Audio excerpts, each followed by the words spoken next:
দেখা যাচ্ছে একটি হচ্ছে যে ডক্টর ইউনূসকে ৫ বছর ক্ষমতায় চাওয়া, দ্বিতীয়টি হচ্ছে বিএনপির যেসব নেতা জাতীয় নির্বাচনের দাবিতে সোচ্চার, তাদের ব্যঙ্গ করে ক্যাম্পেইন। এই দুটি ক্যাম্পেইন নিয়ে আপনার অবস্থান কি, আপনাদের অবস্থান কি? কোন চাওয়াটা বা কোন দাবির পক্ষে আপনারা, অর্থাৎ ডক্টর ইউনূসকে আরো কয়েক বছর, মানে আওয়ামী লীগের যে টেনিওরটা থাকার কথা ছিল, জনপ্রিয়ভাবে এটি বলা হচ্ছে ২০২৪ সালের জানুয়ারি মাসে আওয়ামী লীগ এই মেয়াদে ক্ষমতায় বসছিল, ২০২৮-এর শেষে তাদের ক্ষমতার মেয়াদ শেষ হওয়ার কথা, সেই পর্যন্ত ডক্টর ইউনূসের থাকাই উচিত। আপনি কোনটিকে যুক্তিযুক্ত মনে করছেন, জনাব জোনেস সাকি? ধন্যবাদ। দেখুন, মানে চাওয়ার ক্ষেত্রে তো এটা একটা সকলের স্বাধীনতা আছে, যে কোনো বিষয়ে যে কেউ চাইতে পারেন। কিন্তু আমরা যখন ৫ই আগস্টের এই অসাধারণ গণ অভ্যুত্থানের পরে এই অন্তর্বর্তী সরকার গঠিত হয়েছে প্রফেসর ডক্টর মোহাম্মদ ইউনূসের নেতৃত্বে, সেই সরকারের পক্ষ থেকে তিনি নিজে বেশ কয়েকটি সাক্ষাৎকারে এবং সর্বশেষ তার জাতির উদ্দেশ্যে ভাষণে সেখানে তিনি স্পষ্ট করে বলেছেন যে আগামী ডিসেম্বর থেকে ২৬ সালের জুনের মধ্যে তারা একটা নির্বাচন অনুষ্ঠানের কথা তাদের পরিকল্পনার মধ্যে আছে, এবং এই নির্বাচন যথাসম্ভব সুষ্ঠু, গ্রহণযোগ্য এবং ইতিহাসের সবচেয়ে গ্রহণযোগ্য সুষ্ঠু নির্বাচন তারা করতে চান। এবং সরকারের দিক থেকে গণ অভ্যুত্থানের যে আকাঙ্ক্ষা, যে একটা বাংলাদেশের একটা ফ্যাসিস্ট রাজনৈতিক বন্দোবস্ত যেটা প্রতিষ্ঠা করা হয়েছিল, তার বদল ঘটিয়ে একটা গণতান্ত্রিক রাজনৈতিক বন্দোবস্ত প্রতিষ্ঠা করার যে আকাঙ্ক্ষা, সেইটা বাস্তবায়ন করার জন্য তার সরকারের পক্ষ থেকে অনেকগুলো উদ্যোগ নেওয়া হয়েছে, কমিশন গঠন করা হয়েছে, তারা ইতিমধ্যে রিপোর্ট দিয়েছেন, এবং একটা ঐক্যমত্য কমিশনের মধ্যে দিয়ে সেই সব প্রস্তাবগুলোর মধ্যে কোথায় ঐক্যমত্য, কোথায় আংশিক ঐক্যমত্য, কোথায় দ্বিমত আছে, সেগুলো শনাক্ত করার বিষয়টা ইতিমধ্যে চলমান। এবং এই সংস্কার প্রক্রিয়াটিকে মানে একটা চূড়ান্ত জায়গায় নেওয়ার জন্যে জনগণের সম্পৃক্ততার মাধ্যম হিসেবে নির্বাচন, সেটাও প্রয়োজন হবে, এবং এইটা পরস্পর সম্পর্কিত প্রক্রিয়া হিসেবে তারা এগোচ্ছেন।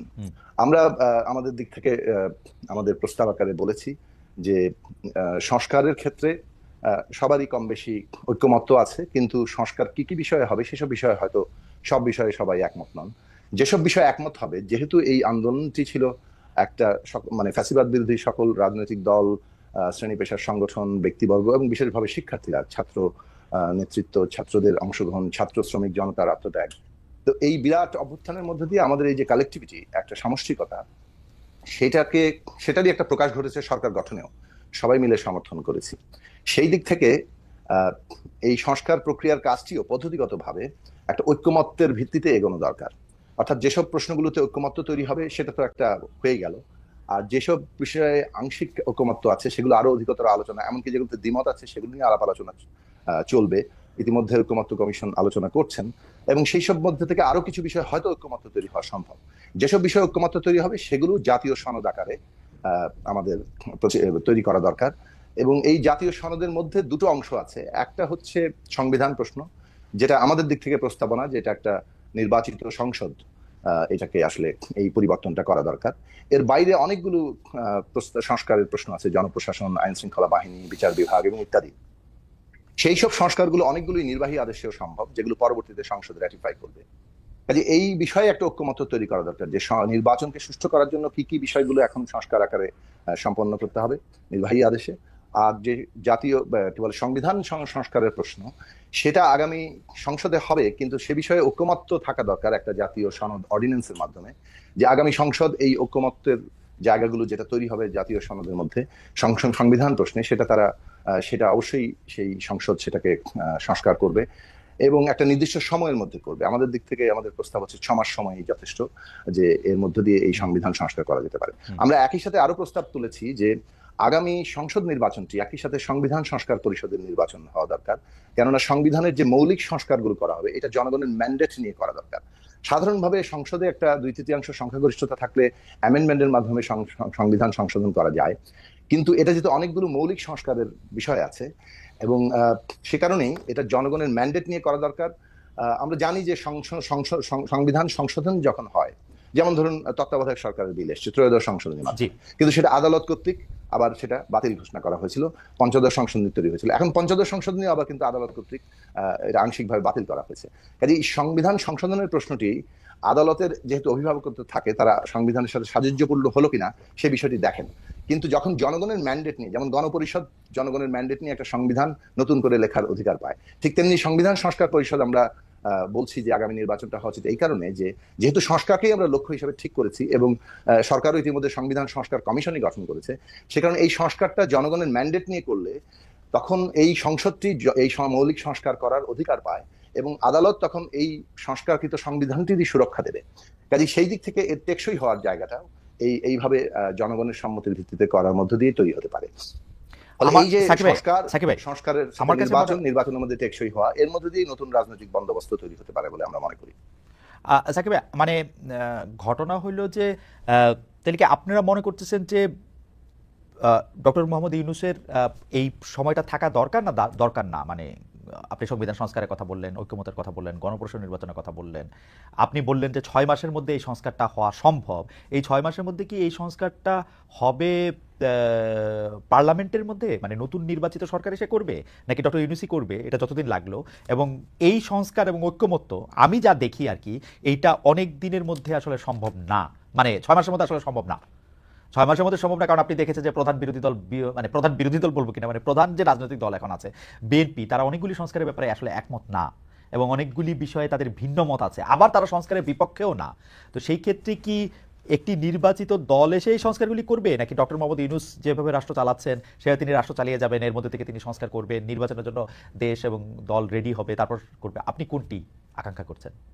না দেখুন, এখানে আমি শুরুতেই বলেছি যে যেসব বিষয়ে ঐক্যমত্য তৈরি হবে, অর্থাৎ বিএনপির কথা তুললেন আপনি, ফলে বিএনপি সহ সকল রাজনৈতিক দল, শ্রেণী পেশা, স্টেক হোল্ডাররা, তারা যেসব প্রশ্নে ঐক্যমত্য হবে সেটাই তো জাতীয় সনদ হচ্ছে।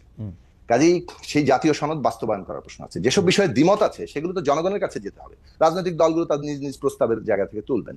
ধরুন যে কোনো একটি সংস্কার প্রস্তাব, এ বিষয়ে কোনো দ্বিমত আছে, ঐক্যমত্য হয়নি, সেটা যদি আমাদের দলের প্রস্তাব হয়, তাহলে আমরা আমাদের সেই দলীয় প্রস্তাব নিয়ে জনগণের কাছে যাব। জনগণ যদি আমাকে ভোট দেয়, আমাদের ভোট দেয়, তাহলে আমরা সংখ্যাগরিষ্ঠতা পাই, তাহলে আমরা সেটা সম্পন্ন করবো, অথবা যারা পাবেন তারা করবেন।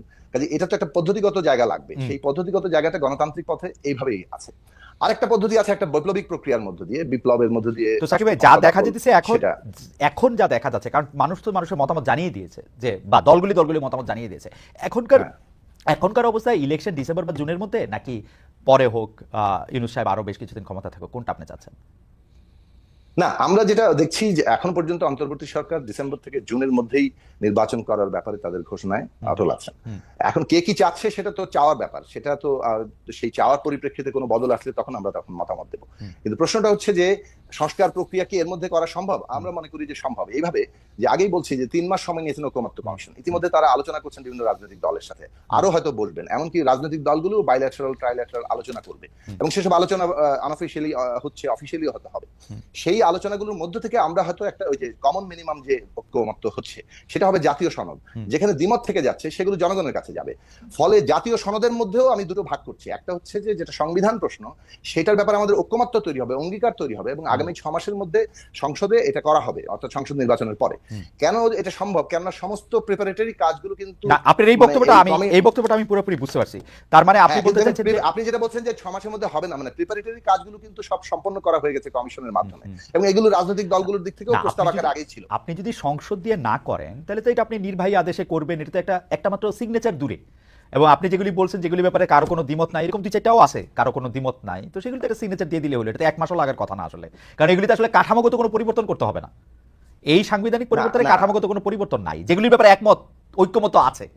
কাঠামোগত স্ট্রাকচারাল পরিবর্তন আনতে হবে। কারণ আমি দেখলাম যে আসলে সংসদের আইন বা বিল নিয়ে আন্ডারস্ট্যান্ডিং মানে এক একজন এক এক রকম আছে। যেমন কেউ মনে করেন যে 70 অনুচ্ছেদ কাজে লাগাতে হবে, শুধু অর্থ বিলের ক্ষেত্রে 70 অনুচ্ছেদ কাজে লাগবে না। এখন সরকারি সব বিলই যে অর্থ বিল, এইটাও তো একটা মানে বোঝার ব্যাপার আছে অনেকের, তাই না?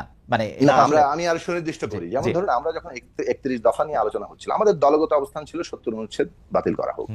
কিন্তু যখন আমরা একটা ঐক্যবদ্ধ জায়গায় আসছি, তখন তো কিছুটা সকলের মতামত এক জায়গায় আনতে হয়, এবং সেখানে আমরা যেটুকু জায়গায় আসছিলাম যে সরকার গঠনের যে আস্থা ভোট সেটা, এবং বাজেট, অর্থ বিল মানে আমরা বলিনি, আমরা বলছি বাজেট, এই দুটো জিনিস বাদে বাকি সকল বিলের ক্ষেত্রেই সংসদ সদস্যরা স্বাধীনভাবে ভোট দিতে পারবেন। এই যে জায়গা, এটার অনেক ফলাফল আছে। যে ধরুন এর